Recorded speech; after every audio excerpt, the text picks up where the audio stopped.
미국 민주당의 전당대회 4일째 날 팀 월즈 미네소타 주지사가 부통령 후보 지명을 수락하는 연설을 했습니다. 이제 해리스 부통령의 대통령 후보 수락 연설만이 남은 상황입니다. 미국 민주당 전당대회 소식과 대선 분위기, 민정훈 국립외교원 미주연구부 교수와 자세한 내용 알아보겠습니다. 어서 오십시오. 안녕하십니까? 전당대회 민주당 이야기 해보겠습니다. 미국 현재 팀 월즈 주지사가 오늘의 일종의 주인공이라고 할 만큼 좀 많은 화제가 됐습니다. 관련 얘기 먼저 해주시죠. 오늘은 민주당 전당대회 3일차잖아요. 그렇죠. 1일차는 바이든 대통령을 위한 밤이었고요. 2일차는 오바마 전 대통령 부부의 밤, 그리고 3일째는 이제 전통에 따라서 부통령이 후보 수락 연설을 함으로 해서 이제 부통령의 밤이거든요. 그래서 팀 월즈 미네소타 주지사의 밤이다 이렇게 말씀드릴 수 있겠고, 마지막 4일차 마지막 밤에는 이제 해리스 부통령이 민주당 후보 수락 연설을 해가지고 해리스의 밤이 되면서 해리스를 위한 대관식, 추정식이 이제 막을 내리게 되는데요. 그래서 3일차이기 때문에 팀 월즈 미네소타 주지사가 민주당 부통령 직을 수락하는 연설을 했습니다. 그 연설을 통해 가지고 자신이 성장한 배경을 이제 먼저 강조를 하는 거죠.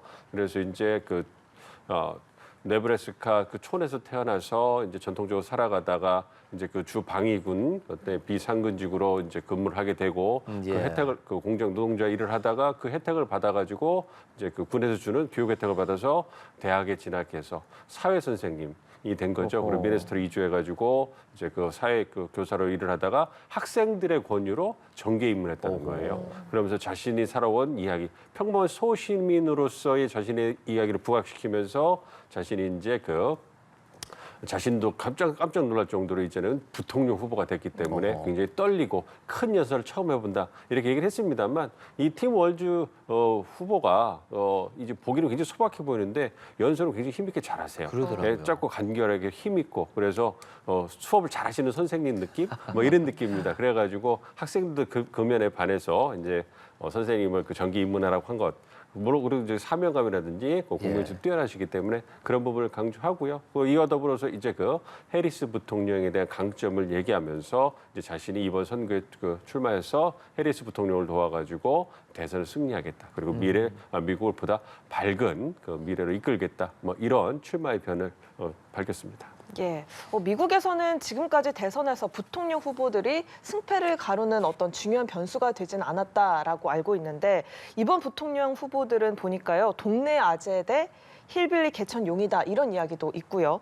이른바 흑수저 출신 백인이라는 공통점이 있어서 이번엔 부통령 후보들의 대결에도 좀 관심이 쏠리는 모양새입니다. 그렇습니다. 아무래도 이번 대선이 트럼프 전 대통령 대 해리스 부통령 굉장히 박빙이잖아요. 그렇기 때문에 굉장히 다양한 부분에서의 이야기거리가 이제 관심을 받고 있는데요. 말씀해 주신 것처럼 부통령 후보도 사실 원래 부통령 후보는 대통령의 약점을 보완하기 위한 카드로 이렇게 사용을 하거든요. 선거 국면에서. 그러니까 해리스 부통령 같은 경우에는 비백인 여성이고 정치 경력이 좀 짧고, 그다음에 전형적인 민주당 텃밭이라고 할 수 있는 캘리포니아 출신이기 때문에 러스트벨트 출신의 어떤 그러한 백인 남성 후보가 필요했던 것이고, 그렇기 때문에 팀 월즈 후보를 선택을 했고, 트럼프 전 대통령 같은 경우에는 잘 알려진 대통령이지만 고령 리스크가 있고요. 그리고 이제 뭔가 참신한 면이 떨어지잖아요. 2010년, 2020년, 2024년에 3번에 걸쳐서 대선에 출마했기 때문에 잘 알려진 반면에 좀 식상할 수 있는 부분이 있기 때문에 젊고 참신한 그러한 카드, 그리고 러스트벨트를 공략하는 도움이 되는 카드가 필요했던 거죠. 그래서 이제 제이디 벤스 오하이오 상원의원을 부통령 후보로 지명을 한 건데요. 어쨌든 팀 월즈라든지 제이디 벤스라든지 상대적으로 이제 60세, 40세 이렇게 됐기 때문에 상당히 젊죠. 그리고 이제 말씀해 주신 것처럼 러스트벨트 출신, 물론 이제 팀 월즈 후보 같은 경우에는 미네소타이기 때문에 전형적인 러스트벨트 지역은 아닙니다. 미네소타는 좀 민주정색이 강한 그런 주거든요. 그럼에도 불구하고 말씀드린 것처럼 소박한 소시민 이미지, 그렇지 않습니까? 양복하고 그다음에 이런 그 셔츠에 익숙한 워싱턴 정가의 엘리트 정치인이 아니라 뭔가 옆집, 소박한 옆집 아저씨 같은 그런 푸근한 이미지를 주기 때문에 부각을 받고 있는 거고 사실 그 팀 월즈 부통령 후보가 나오기 전에 제이디 벤스 그 부통령 후보가 굉장히 많은 관심을 받았죠. 그랬었죠. 말씀해 주신 힐빌리 노래, 그다음에 흑수저 출신, 예. 그리고 예일 대학의 로스쿨을 나와가지고 이제 그 실리콘밸리에 가서 벤처 캐피탈리스트로 나름 아메리칸 드림을 이룬 분이기 때문에 그런 측면에서 자수성가한 러스트 벨트의 백인 남성 이런 부분에서 이제 부각을 받았는데 잘 아시는 것처럼 이제 그 3년 전에 어떤 폭스뉴스와의 인터뷰에서 좀 말실수한 것이 이제 다시 부각되면서 그러니까 아이가 없는 그 고양이를 키우는 그 여성들, 독신 여성들이 미국의 미래에 대해 논하는 것은 부적절하다 이런 발언한 것이 구설수에 오르면서 좀 굉장히 좀 이미지가 좀 깎아지 이런 측면이 있거든요.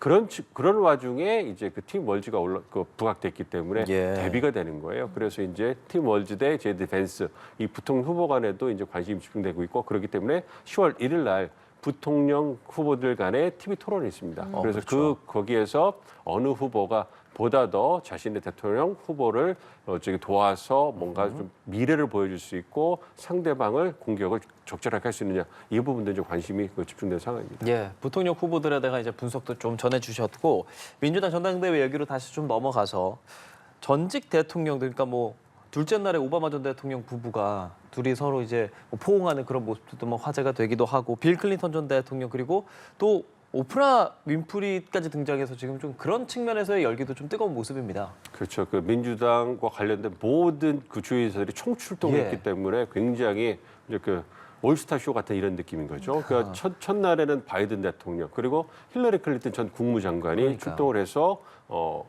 그 해리스 후보에 대해 지지 연설을 했죠. 그러니까 모든 찬조 연사들이 하는 역할이 두 가지가 있는 거예요. 첫 번째는 트럼프 전 대통령의 약점이나 한계를 부각시키면서 해리스 후보에 대한 또 이미지를 좋게 하는 거고 예. 이것을 바탕으로 해서 이제 해리스 후보에 대한 지지를 호소하는 이런 부분이거든요. 그 역할을 이제 전형직 대통령, 주요 이제 그 전직 관료들, 그다음에 정치인들이 다 나와가지고 해주는 거고 말씀해 주신 셀럽들까지 나와가지고 방송이, 예. 그 도와주는 거죠. 그래서 오프라 윈프리 같은 경우에는 끝까지 그 연사 리스트에 없었던 그런 분이고요. 깜짝 갑자기 나왔죠. 나와가지고 어떤 분위기를 확 고조시키는데 일조를 했다고 생각하고요. 그리고 이제 퍼플 계열의 옷을 입고 나왔어요. 그러니까 그걸 보면 아무래도 무당파나 중도층, 경합주에 있는 그러한 그 유권자들의 표심을 자극하기 위해서 전략적으로 입고 나온 것 같아요. 왜냐하면 미국 정치에서 빨간색은 공화당, 파란색은 민주당, 그리고 경합주는 퍼플 이렇게 그 분류가 되고 있거든요. 그래서 그 보라색 계열 옷을 입고 나온 것은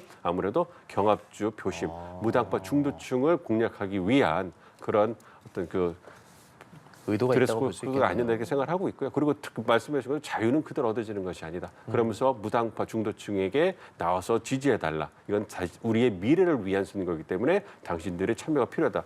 이렇게 얘기를 했기 때문에 어떻게 보면 오프라 윈프리도 어떤 그 성공한 자수성가한 그런 방송인이잖아요. 그럼 본인이 얘기한 것처럼 미국이 아니었으면 사실 이런 성공을 거두기가 어려웠다. 이런 얘기하면서 당신도 이런 기회를 얻기 위해서 이번 선거에 참가해야 된다. 이런 얘기를 하면서 흑인, 그다음에 무당파, 젊은 층의 표심을 잡는데 긍정적으로 작용할 거라 생각을 하고 있고요. 빌 클린턴 전 대통령 나와가지고 얘기 딱 그 연설하시는데 여전히 남부 억양에 이렇게 늘어지듯이 막 얘기하시면서 어떤 그 유머도 섞어가시면서 그렇게 얘기를 하셨는데 거기에서 이제 그 한 가지 포인트가 또 굉장히 회자가 됐잖아요. 그 빌 클린턴 전 대통령이 트럼프 전 대통령보다 2달 어리다. 그러니까요. 뭐 그 얘기를 하면서 이제 그 트럼프 전 대통령이 고령 리스크를 부각하는 굉장히 잘 짜여진 그런 연설을 주셨고요. 뭐 이런 부분을 본다면 그 민주당으로서는 그 굉장히 모든 올스타들이 출동해가지고 해리스 후보를 지지해주고 있는데 반면에 트럼프 전 대통령 같은 경우에는 공화당 전당대회에서 뭐 총기 피격 사건 이후에 굉장히 그 부각되는 뭐 통합을 부각되는 모습을 보였지만 사실 현존하는 그 전직 공화당 전 대통령인 조지 W 부시 대통령이 찬조 연설도 하지 않았고 지지 표명도 하지 않았어요. 그런 걸 본다면 굉장히 외로운 그런 그런 그 전당대회를 치렀는데 그와는 대비적으로 그 민주당 전당대회에서는 전영진 대통령이 모두 출동해서 해리스 후보에 힘을 실어줄 모습을 보여주고 있기 예. 때문에 민주당 지지층은 굉장히 행복한 밤들이 이어지고 있다 이렇게 말씀드릴 수가 있겠습니다. 예, 민주당 전당대회 마지막 날에는 카멀라 해리스 부통령이 대통령 후보 수락 연설을 합니다. 카멀라의 연설에는 어떤 내용이 담길 거라고 예상하십니까? 지금 미국 언론에 나오는 얘기를 보면 해리스 후보가 누구인가를 설명하는데 많은 초점이 맞춰질 거다 이런 얘기를 하고 있어요. 예. 그러니까 해리스 부통령이 바이든 행정부의 부통령으로서 2인자로서 4년을 재직을 했지만 그럼에도 불구하고 전국적으로 잘 알려진 예. 그런 정치는 아니에요. 물론 상원의원 시절에 청문회에 나와서 날카로운 질문을 통해 가지고 어떤 반짝 스타가 된 그런 부분도 있긴 합니다만 그것은 그럼에도 불구하고 그것이 미국 유권자들에게 광범위 알려지는 데는 좀 부족한 부분이 있었거든요. 그렇기 때문에 이번에 그 대통령 후보 수락 연설을 통해 가지고 해리스라는 사람이 어떤 사람이고 어떠한 강점을 갖고 있고 그리고 어떠한 정책 비전을 통해서 보다 나은 미국을 설계할 것인가 이런 부분에 대해서 잘 짜여진 그런 그 후보 수락 연설을 할 거라고 생각하고 있습니다. 사실 그 한간에는 해리스 후보가 오바마라든지 여타 민주당의 어떤 주요 인사들만큼 연설을 잘 하지 못한다는 이러한 그런 그 소문도 있거든요. 그래서 그 해리스 부통령이 프롬프트 앞에 보이는 어떤 그 원고를 보지 않고 즉흥적으로 연설하는 능력이 되느냐. 물론 검사로서 이렇게 송고 질문하는 능력은 검증이 됐지만 정치인은 좀 다르잖아요. 그렇죠. 정치인으로서 뭔가 포용하면서 그러면서도 강인하고 힘 있는 어떤 그러한 모습을 보일 수 있는가 이 부분에 대해서 많은 유권자들이 관심을 가지고 있고 해리스 후보에게는 이번이 굉장히 중요한 그런 첫 번째 무대이자 관문이 될 겁니다. 그렇기 때문에 해리스만의 언어로 해리스가 어떤 사람이고 어떠한 예. 배경을 성장했으며 어떠한 정치적 비전을 갖고 있고 이것을 미국 유권자들에게 어떻게 전달할 것이냐. 그렇죠. 이 부분을 이제 검증하는 무대이기 때문에 미국 언론에 나오는 것은 지난 이틀간 어떤 그 숙소 호텔에 머물면서 측근들과 함께 연설문을 다듬고 리허설을 한다 이런 보도가 나오고 있거든요. 그렇기 때문에 4일차 민주당 전당대회에서 해리스 후보가 어떠한 연설을 하느냐 이것은 미국 유권자들에게 카멜라 해리스를 미국 대선 후보로서 가장 처음 이제 그 경험하는 관문이 될 거기 때문에 굉장히 중요한 자리가 될 거다 그렇게 생각하고 있습니다. 알겠습니다. 어떤 이야기가 담길지 지켜보도록 해야겠고요. 지금 민주당 전당대회가 진행되는 상황에서 트럼프 전 대통령 상대 후보니까 그에 대한 메시지들을 계속 발산하고 있는데 그 메시지의 뭐랄까요 내용이나 전략이 조금 바뀌었다는 분석도 있습니다. 어떻습니까? 그러니까 언론 보도에 보면 그 트럼프에 대해서 공격 포인트는 그러니까 해리스 후보가 이제 그 바이든 대통령이 후보 사퇴하면서 예. 이제 민주당 후보로 그 부각된 것이 사실 대선을 100일도 남겨놓지 않는 그런 상황이었어요. 그러니까 맞아요. 100일도 남지 않은 상황에서 또 대선 전략 프레임을 완전히 바꾼다는 건 불가능하거든요. 그렇기 때문에 기존 바이든 대통령이 추구하던 선거 전략 프레임을 그대로 유지하면서 거기다 공약 포인트를 추가하는 이런 전략을 쓸 거라고 생각을 하고 있고요. 그렇게 가고 있습니다. 그러니까 트럼프 대통령을 공략하기 위해서는 가장 좋은 것이 트럼프 전 대통령이 갖고 있는 사법 리스크.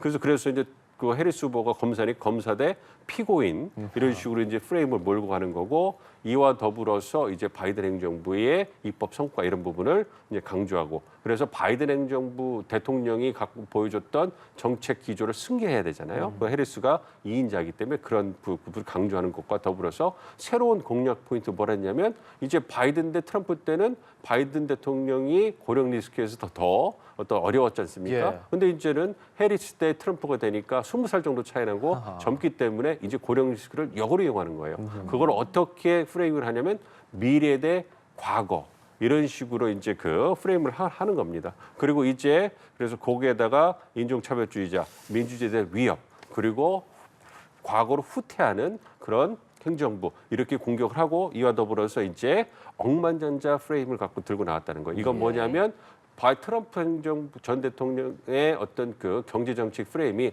전형적인 낙수 효과거든요. 그래서 어떤 그 기업 성장, 친기업적이고 규제 완화하고 이걸 통해 가지고 기업이 성장하고 이제 그거의 어떤 그 혜택으로 어떤 그 노동자라든지 중산층이 혜택을 보는 이런 모델을 쓰고 있기 때문에 그걸 공략하는 거죠. 그러니까 트럼프는 자신과 소수의 그 극도로 부유한 사람들을 대변해주는 사람. 왜냐하면 그걸 부각시키는 이유는 해리스 후보는 이와 다르게 중산층 노동자를 위한 그래서 바텀업 밑에서 위로 올라가는 경제 모델을 갖고 있는 사람. 그래서 그 최근에 해리스 후보가 내세우고 있는 정책 공약이 다 중산층 그리고 이제 노동자들을 위한 감세 정책, 어떤 세금 혜택 정책을 우대 정책을 내세우고 있는 거거든요. 그런 측면에서 이제 그 해리스 대 트럼프의 경제 정책의 차별화를 시도하는 것이기 때문에 공략 포인트가 하나 더 추가된 거다 이렇게 생각할 수 있겠습니다. 예, 바이든 대통령이 대선 도전을 포기하고 해리스 부통령이 이어받으면서 지지율도 큰 폭으로 변화가 있었다라고 알려지고 있는데요. 특히 경합주로 꼽히는 남부 선벨트에서 박빙 대결이 예상되고 있는 상황입니다. 최근에 해리스 부통령이 거의 돌풍을 일으키면서 트럼프 전 대통령을 좀 따라잡은 배경에는 어떤 게 있다고 보십니까? 예상보다 그 해리스를 중심으로 민주당 지지층의 결집이 강한 것 같아요. 예. 그러니까 제가 개인적으로 예상했던 것보다 훨씬 더 강하기 때문에 굉장히 짧은 시간 내, 한 달 내에 어떤 그 해리스 대 트럼프의 여론조사 결과를 평균을 보면 굉장히 많이 근접했습니다. 그리고 요즘 나오는 여론조사 그 결과를 보면 평균을 내보면 전국 집계에서는 해리스가 트럼프를 한 1.5% 정도로 앞서는 그러한 결과가 나오거든요. 물론 그렇지만 경합 6곳을 본다면 말씀해 준 선벨트, 조지아, 애리조나, 네바다 같은 경우에서는 여전히 트럼프 전 대통령이 앞서고 있어요. 그렇지만 그 지지율 차가 굉장히 좁혀져서 1, 2% 내로 딱 붙었습니다. 예. 그리고 러스트벨트라고 하는 쇠약한 공업지도 같은 경우에는 위스콘신, 미시간은 해리스가 앞서는 걸로 나오고 있고요. 펜실베니아도 거의 박빙으로 나오고 있기 때문에 이것은 민주당 지지층이 결집하면서 해리스 후보에 대한 지지율이 올라간 거고 예. 특히 바이든 대통령에 대해서 지지 표명을 좀 유보했던 비백인 유권자들, 특히 흑인 유권자들 그리고 이제 젊은층 유권자들이 이제 해리스 후보에 대해서 보다 적극적인 지지를 표명하고 있기 때문에 그 부분이 이제 반영된 거고요. 특히 노스캐롤라이나라든지 조지아 이런 그 남부주들은 흑인 유권자들의 비율이 굉장히 높아요. 30% 40%의 유권자가 흑인 유권자들이기 때문에 말씀드린 것처럼 흑인 유권자들과 젊은 유권자들의 어떤 표심이 해리스 후보로 굉장히 적극적으로 반영되고 있기 때문에 그러한 측면에서 선벨트에서도 공화당 우세 지역 이 어떤 선벨트가 이제 그 경합 지역으로 바뀌는 그런 현상이 나타나고 있다고 생각하고 있습니다. 알겠습니다. 지금 시카고는 민주당 전당대회로 굉장히 떠들썩한 상황인데 그 전당대회장 바깥은 시위대로 굉장히 좀 뭐랄까요 불편한 상황들이 좀 연출이 되고 있어요. 아무래도 중동 상황으로 인해서라고 볼 수 있을 것 같은데 간단하게 이 부분도 좀 얘기해 주실까요? 그렇습니다. 현재 그 민주당 전당대회가 열리는 시카고에는 이스라엘 하마스 전쟁에 있어서 어떤 이스라엘을 전폭적으로 지지하는 바이든 행정부의 대중동 정책에 대해서 비판하는 팔레스타인 미국인들과 젊은 유권자들이 이제 시위를 벌이고 있죠. 왜냐하면 아무래도 그 미국이 전통적으로 이스라엘 지지해 왔고 그 부분에 대해서 원칙적으로 미국 유권자들이 지지를 합니다. 물론 세대 간에 좀 차이가 있긴 합니다만 그럼에도 불구하고 이 팔레스타인에 대한 그 가자 지구에 대한 이스라엘 공격이 장기간 지속되면서 잘 아시는 것처럼 그 민간인 피해가 너무 커진 거예요. 그렇기 때문에 그 부분에 대해서 젊은 유권자들, 팔레스타인 미국인들이 분노를 하게 되고 그래서 그 바이든 행정부가 이스라엘에게 그러한 살상 무기를 계속 지원해 주는 것에 대해서 굉장히 반감을 갖고 있고 저항을 하고 있는 거거든요. 그래서 지금 모인 그런 시위대들도 바이든 행정부가 더 이상 이스라엘의 어떤 팔레스타인 민간인을 죽일 수 있는 그러니까 가자지구 민간인을 죽일 수 있는 살상 무기 제공하는 것을 멈춰라.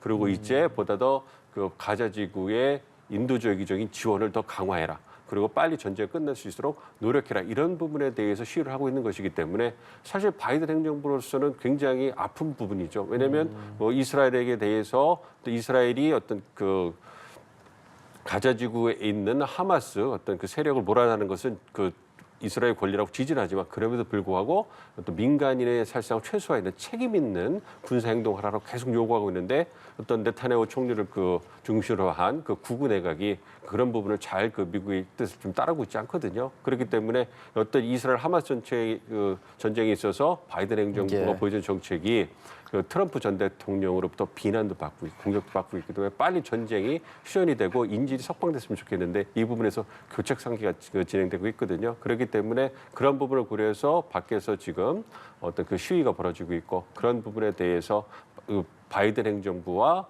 해리스 후보 측에서도 빨리 전쟁이 휴전 협상으로 들어가기를 기대하고 있는 상황입니다. 예, 이번에는 민주당 새 정강 이야기도 좀 해보죠. 민주당 새 정강 정책에 북한 비핵화 문구가 빠졌습니다. 이에 대해서 해리스 캠프에서는 한반도 비핵화는 변함없는 목표다라고 우려를 좀 불식시키는 거에 나섰는데 이 내용은 어떻게 보셨습니까?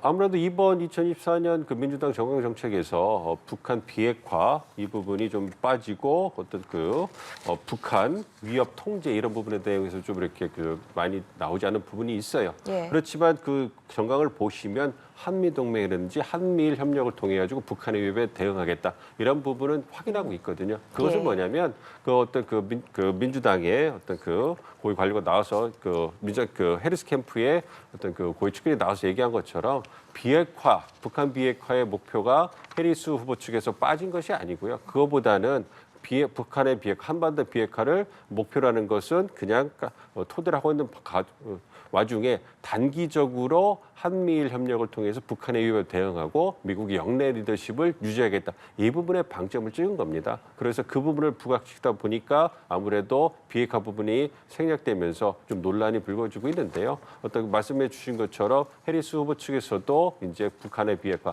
한반도의 비핵화의 목표는 변하지 않았기 때문에 그러한 해리스 후보가 당선이 되더라도 민주당이 취해왔던 그러한 대북 정책의 기조는 변함이 없을 거다 이렇게 생각하고 있습니다. 예, 공화당 대선 후보 트럼프 전 대통령의 이야기도 하고 마무리를 해볼게요. 경합주라고 할 수 있겠죠. 노스캐롤라이나주를 찾아서 야외 연설, 그러니까 피격 있고 나서 처음으로 야외에서 연설을 했어요. 뭐 방탄유리 이런 것도 좀 연출이 되기는 했는데 지금 트럼프 전 대통령의 상황에 대해서 좀 말씀 들어볼까요? 트럼프 전 대통령 많이 불편하죠. 그러니까 총기 피격 사건 그리고 공화당 전당대회를 통해서 모든 미국의 언론이 자신을 보고 있다가 어떤 바이든 대통령의 후보 사퇴라는 전격적인 조치를 통해 가지고 모든 언론의 관심이 해리스에게 갔잖아요. 그러니까 관심의 중심에 항상 서 있어야 되는 분인데 그걸 받지 못하니까 불편함이 있는 거고요. 여기에다가 여론조사 결과도 이제 해리스와 박빙이다. 지는 여론조사 결과 나오니까 굉장히 불편한 부분이 있는 거죠. 그래서 이번에 5개 유세에서도 이제 그런 부분을 이제 강조해서 이제 바이든 행정부의 실정을 부각시키는 이번에 국방 관련돼서 바이든 행정부 실정을 부각시키는 이러한 외교부 측면에서의 얘기를 했고요. 이와 더불어서 해리스 후보를 어떤 공산주의자, 극단적 진보주의자로 어떤 낙인 찍으면서 어떤 색깔론을 부각시켰는데 이번에 5개 유세가 총기 피격 사건 이후에 처음이잖아요. 그렇기 때문에 얼마만큼의 경호 태세가 강화되느냐 이 부분이 관심이었잖아요. 그렇죠. 그래서 말씀해 주신 것처럼 방탄유리 설치되고 그다음에 보다 많은 경호인이 배치돼서 보다 삼엄한 엄중한 경비 체계가 만들어진 것 같은데요. 이 부분은 사실 바이든 행정부에서 사실 굉장히 당혹스러운 부분이었을 거예요. 어떤 유력한 공화당 대선 후보가 어떤 총기 피격 사건을 받았다는 거는 그거는 어떤 경호에서 구멍이 뚫린 거거든요. 사실 그분이 굉장히 부각될 수 있었는데 공화당 전당대회가 연달아 이어나면서 트럼프 전 대통령이 통합을 외치면서 싹 붙인 부분이 있거든요. 그렇기 때문에 어떤 바이든 행정부 입장에서는 어떤 한숨 돌릴 수 있는 그런 여력이 생겼고 그와 더불어서 보다 강화된 경호 태세를 이제 준비했다 이렇게 생각하고 있습니다. 예, 지금까지 민정훈 교수와 함께 미국 민주당 전당대회 상황 그리고 대선 분위기까지 함께 짚어봤습니다. 고맙습니다. 고맙습니다.